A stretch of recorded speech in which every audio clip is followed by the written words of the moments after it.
What's up, guys? Welcome back to the channel. Here we are with another reaction. In this, we have 10 things that are normal in the Netherlands, but are luxuries in America. Oh, I can't wait to dive into this one. This excites me. But before we do, if you guys happen to enjoy, please don't forget to smash subscribe, give the video a thumbs up, and let's see what we got. Hi everyone, my name is Ava and I'm an American living in the Netherlands. And today I wanted to talk to you about some things that seem so normal here, but in America, they would be considered downright luxuries. This is a long list with a wide variety of things, so let's get into it. Now, the first thing I wanted to talk to you about is the supermarket situation here in the Netherlands. In the Netherlands, basically every neighborhood in a city or in a town, you will find a supermarket that is pretty accessible. In the US, that is not a given. If you live in a neighborhood with a supermarket nearby, then that is considered a luxury. That is a perk of the neighborhood. Because of this, in the US, for instance, I didn't know anyone who went grocery shopping almost every day. People would either go once a week or twice a week, something like that. Whereas in the Netherlands, it is not uncommon for people to go almost every day. And that is because there are so many supermarkets that it is pretty easy for you to just stop by one on your way from work to your house. And I don't mean having to go way out of your way to do that. No, I mean it's basically on your way. And it kind of almost doesn't matter where you live or work unless you live on a farm. You pretty much can expect that there will be a supermarket that is sort of conveniently on your way home. This is so normal to me here now that I almost find it hard to imagine having to drive to the supermarket. And driving there not because you're trying to buy too many groceries at once, but because you kind of don't have a choice. So if you need to run out to grab a pack of milk, in my case, oat milk, in the Netherlands that takes me about a 5-minute walk, whereas in the US that's easily a 5-minute drive if you're lucky. Now, staying on the topic of non-luxury things that you can expect. That is facts. I was gonna say it only takes like 5-minute drive for me to go to the grocery store. Like, it's not a big issue to go like every other day or every, but and I got like both ways, like 5 minutes this way, maybe 3 minutes this way at where I live, and I've never lived more than 5 minutes away from like no, actually growing up I did. Ever since I've been growing, I've never lived more than 5 minutes away from some kind of supermarket, some kind of grocery store. But I've never been 5 minutes walking distance. I'll give you that. I had never, I mean, can't walk in the U.S. It's built for cars. You rarely can walk many places. But yeah, okay. I've been living, I guess I haven't been living luxurious. Yeah, because to walk to the grocery store, it'd probably take like 25, 30 minutes maybe. Expect to find in your neighborhood here in the Netherlands, we're going to talk about bakeries. In the US, if there is a bakery nearby, then that's considered a luxury. Even more of a luxury if that bakery is a little bit affordable, but that's typically not the case. Now, here in the Netherlands, the bakeries are way more affordable than what I was used to back in the US. They're still, of course, more expensive than if you were to get those same goods at a supermarket, but first of all, they're abundant. In basically every neighborhood, you can also find a local bakery. Similarly, another item that would be considered a luxury in the US is cheese, whereas this is the Netherlands, and you have good cheese in the US. But if you are trying to get good cheese, then that is going to cost you, and it's also not as easily accessible.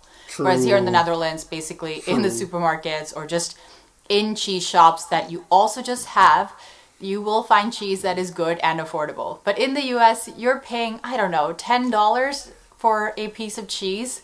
And if you think that's an exaggeration or that sounds like a lot, just know that it's probably more now.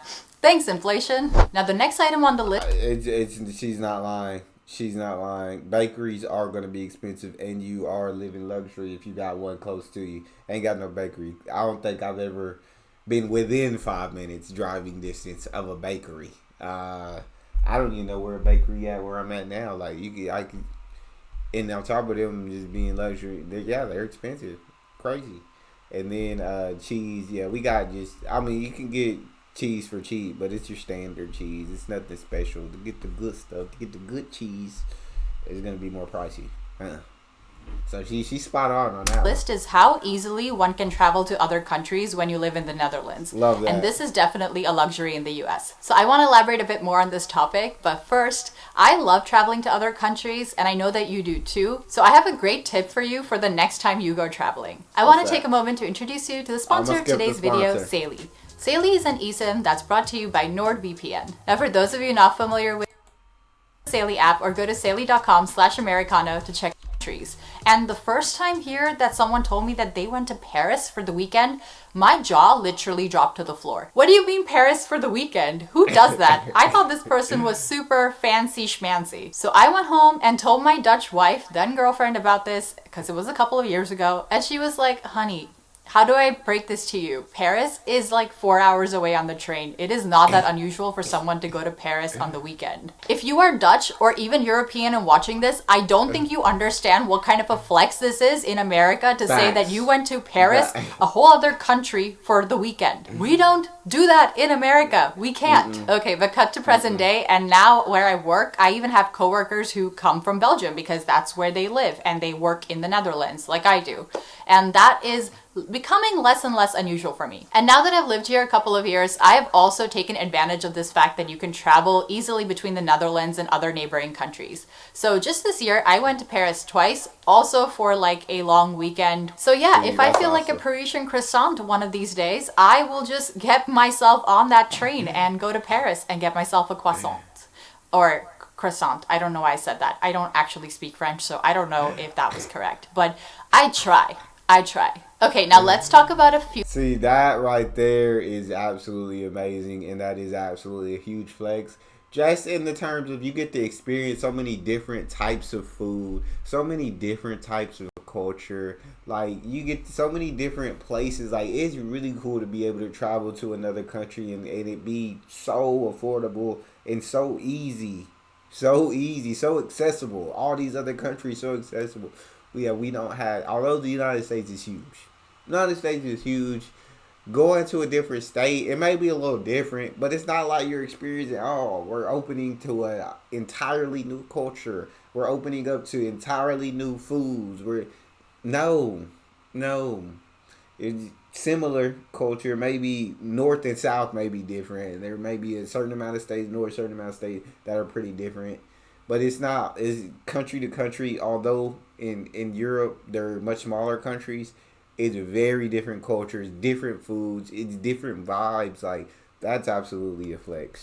Few things around the house that is pretty common in the Netherlands. Like, I've seen very many people who have these items that I'm going to be talking to you about, and they seem really commonplace. Whereas in America, you would be a fancy schmancy individual if you had any of these items. So the first thing that I wanted to mention is this bathroom rack to warm up your towel. I can't remember ever having seen this in the US, maybe at a fancy hotel, but in the Netherlands, this is just normal. You have this in your bathroom, and people really use it to have their towels nice and dry and warm.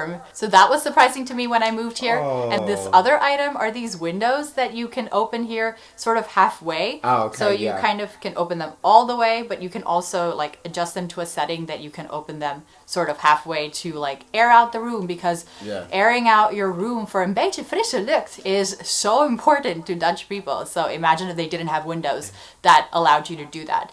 In the US, I feel like this would be considered fancy because this seems like an exclusive feature on your windows. But again, this is something that's more or less standard here in the Netherlands. I've also seen doors that can do that, by the way, and I don't know how common that is, but it exists. And another thing that I've seen in people's homes, I feel like the windows, and that doesn't really move me too much because I don't really open my windows, no way. But the towel warmer sounds absolutely amazing. That is a blessing sent from above. That is a dream. Just stepping out of the shower or the bath and grabbing a warm towel. There's nothing better than that feeling. And the fact that it's just normal, it's not even fancy, it's just normal. Come on. Hey, the Netherlands, y'all doing it. That's something we definitely need over here. Y'all doing it up. That I think is also pretty standard. Like, you can do this at IKEA. And in the US, you would, again, be a fancy schmancy individual if you had this, or at least it's considered a more fancier option, which is having a built-in refrigerator in your kitchen. Like here in the Netherlands, people just have this. Like I said, you can go get your kitchen made at IKEA, and that's just one of the options. Very many people have it. Like cheap kitchens that are put into, cheap rental apartments will also have this, which I found really surprising because, as I said, in the US, this is considered a fancier option. So I will be ending this video with a few big ticket items, but before I do that, I wanted to talk to you about one medium-sized item, which is public parks. Here in the Netherlands, if you live in a big city even, it is pretty common to have a public park not too far away. And I'm not talking about basketball courts and concrete everywhere. I'm talking about luscious green parks. In the US, I mentioned the basketball courts. You will have some sort of like play area. That's kind of common, like a playground, but for like older kids or adults, so like a basketball court or something like that. You might have a few of those in the city, but when I'm talking about like actual parks, you don't have that as much in America as you do here. And if you did in America, then that would be considered a, again, perk or plus of a neighborhood. Yes. Whereas here in the Netherlands, that's pretty common, and I know that they want to build on this even more. If you live in a city like Amsterdam, I find that there are very many parks there, and it is like green and luscious, but Dutch people consider this such a basic necessity that they want to up their game in this regard. So I'm excited to see how many more green, luscious spaces show up here in Dutch cities. All right, now let's talk. As a lover of basketball, I am a fan of the parks with basketball courts and like tennis courts, where the elderly go out and play. What's that game? Can't think of the name of the game, but basketball courts, tennis courts, some soccer fields, some all of these kind of sporty things, because it's just cool, like, to me, because I'm like, I want to do that. But a luscious green park is absolutely a beautiful thing to have. I feel like that just adds a lot of value, and it's great for the kids, the adults, everybody to be able to enjoy. Go out for a picnic. Talk about those big ticket items that I promised, and I always find it difficult to talk about these topics even though I've mentioned them very many times in my videos. But I'm going to do it anyway because they're absolutely very, very important, especially when you talk about something like this. Things that are normal in the Netherlands that would be considered a luxury in the US. And it is with great pain and sorrow in my heart that I say that affordable healthcare is normal in the Netherlands, and in America, it's definitely a luxury. So in America, if you are someone with great insurance through your job, you are one of the lucky ones. Yes. And in the Netherlands, that is just not the case. The standard health insurance here in the Netherlands will be considered a luxury in America. And of course, I don't need to tell you about the fact that if you get into an emergency accident and need to get into an ambulance or go to the hospital in America, that could pretty much bankrupt you. Yes. So what a luxury if that doesn't happen to you in the Netherlands. The next thing I wanted to mention. Completely agree. We live in a country here in the U.S. where healthcare is a privilege and not a right. So shout out to the Netherlands for making healthcare affordable for your citizens. That is an absolutely beautiful thing that I wish and pray every day that changes here in the U.S. Is paid parental leave. In the Netherlands, every individual who has a child gets paid parental leave. That is considered standard and commonplace. You do not just get paid parental leave if your employer is a fancy employer that gives you fancy paid parental leave. This is a legal requirement. In America, until recently, you didn't even have unpaid parental leave. So now you have some unpaid parental leave in America, but here in the Netherlands, it's paid. And the Netherlands actually doesn't have amazing parental leave when you compare it to other countries in Europe, especially when you're talking about the birth parent. But still, in America, you're kind of expected to work right up to the point that you give birth. Like, I'm not kidding. I've seen very many women, countless women, work with huge pregnant bellies, and I seriously don't know how they did it. Like, they're super women. Here in the Netherlands, you are actually required to take 4 weeks before you give birth off, and that is paid. You can take up to 6 weeks of leave before you give birth. So it's pretty nice that you have a little bit of time before you give birth. Also physically, like, I never thought about this until my wife was pregnant, but oh my god, being pregnant is really hard on your body. Like, of course I knew that in some abstract way, but when you see it up close, it is really shocking to me now that I just knew all of these women who worked while they were pregnant, you know, standing on their feet all day, and they could go into labor any minute. That's wild. And the final thing I would like to mention is plenty. I feel like, seeing what my wife went through when she was pregnant, and how it affected her body, it does completely baffle me. Like, when I drive through the different places or go through and I see these women working that look like they're about to pop at any moment, and it's like, just knowing how much it was changing her body and how much things were hurting or were swollen or were painful or were in their work. I was like, wow, like that's insane. So once again, that is a big shout out to the Netherlands to get up to 6 weeks before you had a baby.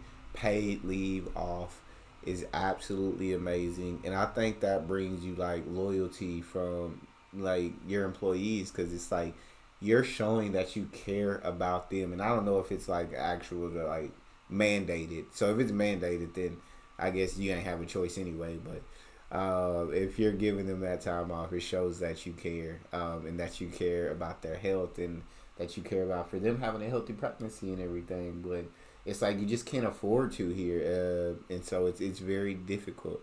It's very very difficult. But yeah, it shocks me too. It absolutely shocks me. Of paid vacation days and also unlimited sick leave. In the US, again, you could work at a fancy company that has a pretty good plan for holidays, but sometimes they have an unlimited number of holiday days that you can take, and people working there actually don't end up taking very much because they're still then competing with their peers. And then if your colleague you work with, if they take less holiday days, then you don't want to be the slacker that takes more holiday days. So it's very much in the culture to not do that. Whereas here in the Netherlands, people are required to have a minimum of 20 days of paid vacation. And I think in the US, that's already quite high. But in the Netherlands, that would be considered the bare minimum. Like, I don't know anyone who has just 20 days. Most people have more than that. Okay, and maybe saying unlimited sick leave is a bit misleading, but for up to 2 years in Netherlands, you could be sick. So if you get a burnout here, for instance, you could have like a longer term leave. Dang. But in the US, you have something called sick days. So if you're sick, you need to call in and use one of your sick days, and you start off a year with a set number of sick days. Here in the Netherlands, you have a bad migraine, you can call your boss and be like, I'm so sorry, I'm not going to be productive at work today. And that is not the same as taking a sick day, because let's just say you catch something and you're sick, I don't know, every other week. You could do that here in the Netherlands. People aren't thinking about how many days they have to budget for being sick each time they get sick. People just call in sick when they're not feeling well and they feel like they're not going to be productive at work. This is so different in America that I think because you don't have sick days here in the Netherlands, I feel like informally from what I've heard from Americans who've moved here, that they have trouble actually calling in sick because they're like, I don't have any set number of days. Like, when am I sick enough to call in sick? And I know from my personal experience that I had to wait for the first year and a half at my job at a Dutch company to see what my colleagues did, my Dutch colleagues. And then afterwards I was like, okay, I think I understand how it works. And also my manager doesn't seem to be getting angry at them. So I can just call in sick when I am actually sick. Exactly. And I do that now, and it is fantastic. It is not a luxury, it is just something that is standard and commonplace. So those are some things I wanted to share with you on this topic today. As usual, I'm curious to hear about your experiences, and if I left anything out that you find important, please let me know. And as usual, until next time, doei! Yeah, it's crazy. You literally get like a limited amount of sick days here. Like, you can schedule in your life how many days that you're going to be sick. Like, you're not in control of that. Sickness hit. And so you can't schedule how much you're going to end up being sick, but you only get a limited amount of sick days. And even when you want to take your sick days here, it's like at a lot of companies, they like require a doctor's note. They require you to go to the hospital and get a doctor's note for why you couldn't be at work. Where, like you said, maybe a migraine or you're just not feeling the best. In the Netherlands, you can call and say, I'm not going to make it. And that's beautiful to me because it's not the culture here. So, shout out to Netherlands. These things would absolutely be luxuries. You guys are doing a lot of things right. That's all we got. If you guys enjoyed, please don't forget to subscribe, give the video a thumbs up, and check out the next one. I'll see y'all next time.